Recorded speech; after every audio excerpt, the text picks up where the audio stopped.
Bismillahirrahmanirrahim. Assalamu alaikum. I am Muhammad Hussain and welcome to my channel and Facebook page We Learn.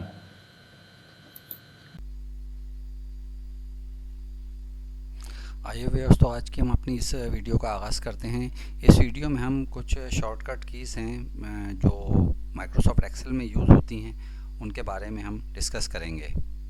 तो आइए सबसे पहले shortcut की जो हम यूज़ करेंगे उसके बारे में मैं आपको बताता हूँ।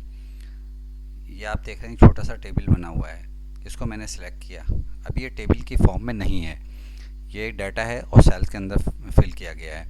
अब इसको हमें टेबल में कन्वर्ट करना है। इसके लिए हम कंट्रोल टी प्रेस करेंगे। कंट्रोल टी जैसे ही प्रेस करेंगे ये आ जाएगा क्रिएट टेबल। पहले हेडर रॉ ले रहा है, उसके बाद इसने तमाम को डाटा सपोज किया। इसको ओके करेंगे तो आप ये देखिए ये टेबल में कन्वर्ट हो गया और इसमें फ़िल्टर वगैरह सब सेट हो गए। तो ये छोटी सी शॉर्टकट की थी। इसमें हम 2-3 स्टेप जो हम टेबल को में कन्वर्ट करने के लिए, डाटा को किसी रेंज को कन्वर्ट करने के लिए यूज़ करते थे, उसके बजाय हमने सिर्फ एक सिंगल कमांड से इसको कन्वर्ट कर लिया टेबल में। कंट्रोल Z करते हैं। अब हम वापस आते हैं, ये दोबारा सी फॉर्मेट में आ गए। ये सबसे पहले मैंने आपको बताया टेबल के बारे में, तो ये कन्वर्ट करा मैंने कंट्रोल T से, convert data into a table. आप वीडियो को स्किप नहीं कीजिएगा, पूरी वीडियो को मेरी देखिएगा। इसमें आप बहुत सारे जो शॉर्टकट्स हैं वो आप सीखेंगे और इससे आपका टाइम सेविंग होगी। तो दूसरी कमांड पे हम अपनी आते हैं, जो है कंट्रोल के साथ टिल्ट की। ये आपने देखा होगा एस्केप के नीचे एक की होती है 1 से पहले, उसको टिल्ट कहते हैं। तो उसको हम यूज़ करते हैं। वो देखिए क्या काम करती है। कंट्रोल मैंने प्रेस किया और टिल्ट की को प्रेस किया, तो देखिए जितने भी आपने ये देख रहे हैं सब फार्मूले नज़र आने लगे हमें। जो भी जहाँ भी फार्मूले थे और डाटा के बजाय अब हमें फार्मूला नज़र आने लगा। फिर दोबारा मैं कंट्रोल टिल्ट की प्रेस करता हूँ तो ये दोबारा उसी फॉर्मेट में आ गए। जहाँ फार्मूले थे इसने फार्मूले हमें शो कर दिए। नंबर 2 मैंने आपको बताई कमांड टिल्ट। ये आप टिल्ट का साइन देख रहे होंगे, ये आप टिल्ट का साइन है, कंट्रोल के साथ यूज़ करेंगे तो जहाँ जहाँ आपने फार्मूले यूज़ किए हैं वो तमाम फार्मूले डिस्प्ले हो जाएंगे। तीसरी जो हम की के बारे में आपको बताएंगे, बहुत यकीनन आपको पता होगी, जो लोग यूज़ कर रहे हैं बहुत फेमिलियर की है, कॉपी और पेस्ट। कॉपी पेस्ट बिल्कुल सिंपल है। जो भी आपने एरिया सेलेक्ट करना है कंट्रोल C करेंगे, इस एरिया सेलेक्ट हो गया और जहाँ पर भी आपको पेस्ट करना है वहाँ आप जाके कंट्रोल V प्रेस कर देंगे तो ये पेस्ट हो जाएगा। कंट्रोल Z करते हैं, वापस आ जाते हैं। तीसरी की मैंने आपको बताई शॉर्टकट की है कॉपी पेस्ट।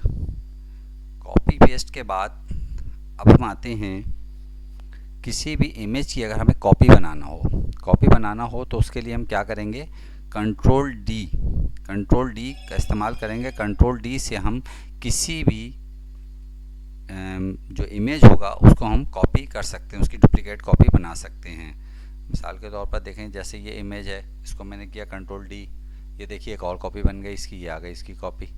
तो कंट्रोल डी जो है किसी भी इमेज की हम कॉपी बनाने के लिए यूज़ करते हैं। ये नंबर 4 कंट्रोल डी मैंने आपको बताया। नंबर 5 पे मैं आपको बताऊंगा कि जो भी डाटा हमारा लिखा हुआ है हम उसको किस तरह से करेंसी में कन्वर्ट करेंगे, डॉलर में। अब मैं आपको कुछ एंट्री करके बताता हूँ। जैसे ये मैंने लिखा 120, 200, ये रुपीज़ में आ रहा है, इसको मैंने सिलेक्ट किया, कंट्रोल शिफ्ट और डॉलर, ये मैंने प्रेस किया, देखिए डॉलर की फॉर्म में चेंज हो गया। तो दोबारा कंट्रोल Z करते हैं, वापस आ जाते हैं। ये नंबर 5 था, कंट्रोल शिफ्ट और उसके साथ डॉलर की प्रेस करेंगे तो जो भी आपने वैल्यू लिखी है वो करेंसी में कन्वर्ट हो जाएगी।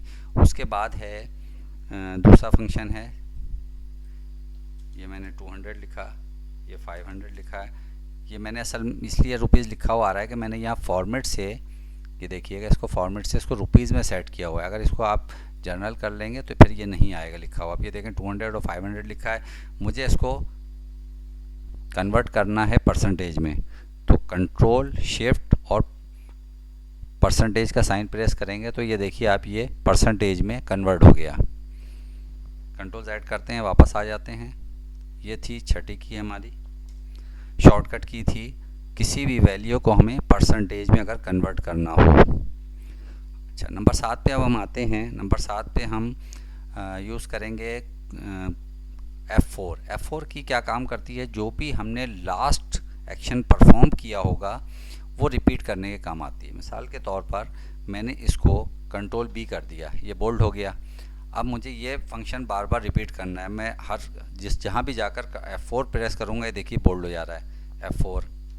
ये देखिए F4 जहाँ भी मैंने प्रेस किया तो ये बोल्ड हो गया। तो F4 की जो भी आपका लास्ट एक्शन परफॉर्म किया, आपने जो भी टास्क परफॉर्म की है उसको दोबारा रिपीट करता है। F4 रिपीट अ टास्क परफॉर्म अर्लियर, जो भी आपने अर्लियर टास्क परफॉर्म की थी उसको परफॉर्म करता है। नंबर 8 पे हम आते हैं। नंबर 8 पे हम आपको बताते हैं कि अल्टर के साथ F1 प्रेस करें। देखिए अल्टर के साथ F1 प्रेस करते हैं तो हमें चार्ट इंसर्ट हो जाता है। अल्टर के साथ जब हम F1 प्रेस करेंगे तो चार्ट इंसर्ट हो जाएगा। कंट्रोल Z करते हैं, वापस आ जाते हैं। ये नंबर 8 था हमारा। अल्टर F1 प्रेस करा तो इंसर्ट हो गया एक्सेल का चार्ट। अब नंबर 9 पे हम देखते हैं क्या कर सकते हैं। नंबर 9 पे मिसाल के तौर पर सेल में सिलेक्ट करता हूँ कुछ,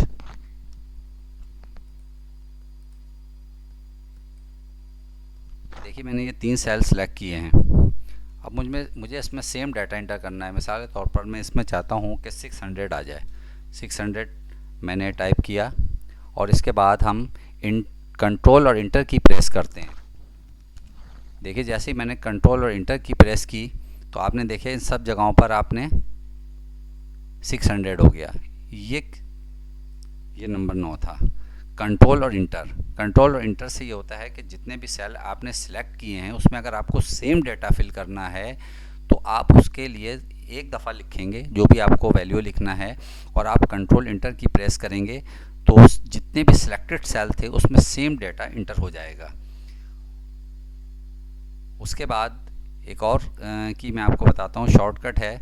जैसे आपने देखा कि इसको डिलीट कर लेते हैं। यहाँ मैं लिखता हूँ, कोई नाम लिख लेता हूँ।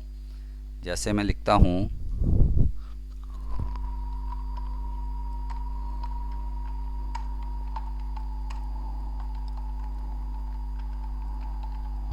ये मैंने लिखा माइक्रोसॉफ्ट एक्सेल, ये एक ही लाइन में लिखा हुआ है। अब मैं चाहता हूँ कि माइक्रोसॉफ्ट ऊपर हो जाए और ये नीचे आ जाए। अगर मैं एंटर की प्रेस करूँगा तो ये नहीं होगा। इसके लिए मैं क्या करूँगा, अल्टर के साथ प्रेस करूँगा, अल्टर और एंटर। ये मैंने अल्टर एंटर प्रेस किया, देखिए नीचे आ गया दूसरी रो में। ये थी नंबर 10 शॉर्टकट। उसके बाद आखिर में मैं आपको एक और बताता हूँ कि बहुत आसान और बहुत यूज़फुल है। अगर मुझे किसी भी जगह पर एरो की का इस्तेमाल करना हो, लास्ट सेल में जाना हो तो उसके लिए फिर मैं ये नंबर 11 मेरी होगी, कंट्रोल शिफ्ट एरो। यहाँ जैसे मैंने इससे मुझे लास्ट सेल पे जाना है, कंट्रोल शिफ्ट प्रेस किया और डाउन की प्रेस की तो देखिए आखिरी सेल तक ये सिलेक्ट हो गए। इसी तरह अगर मुझे राइट पे मूव करना है तो कंट्रोल शिफ्ट और राइट एरो की मूव करी मैंने, देखें ये राइट तक सिलेक्ट हो गया। अब मुझे डाउन में सिलेक्ट करना है, कंट्रोल शिफ्ट और ये डाउन की, ये पूरा टेबल सिलेक्ट हो गया। इसी तरह अगर मुझे ये सेंटर की रो है, इससे मुझे लास्ट में जाना है सबसे, कंट्रोल शिफ्ट और एंड, कंट्रोल शिफ्ट एंड और एरो की मैंने प्रेस की तो पूरा नीचे तक सिलेक्ट हो गया। तो आप कंट्रोल शिफ्ट के साथ एरो की को मूव करके आप किसी भी रो या कॉलम के आखिरी सेल में मूव कर सकते हैं। तो कुछ आपने ये शॉर्टकट्स देखे, उम्मीद है कि आपको पसंद आए होंगे।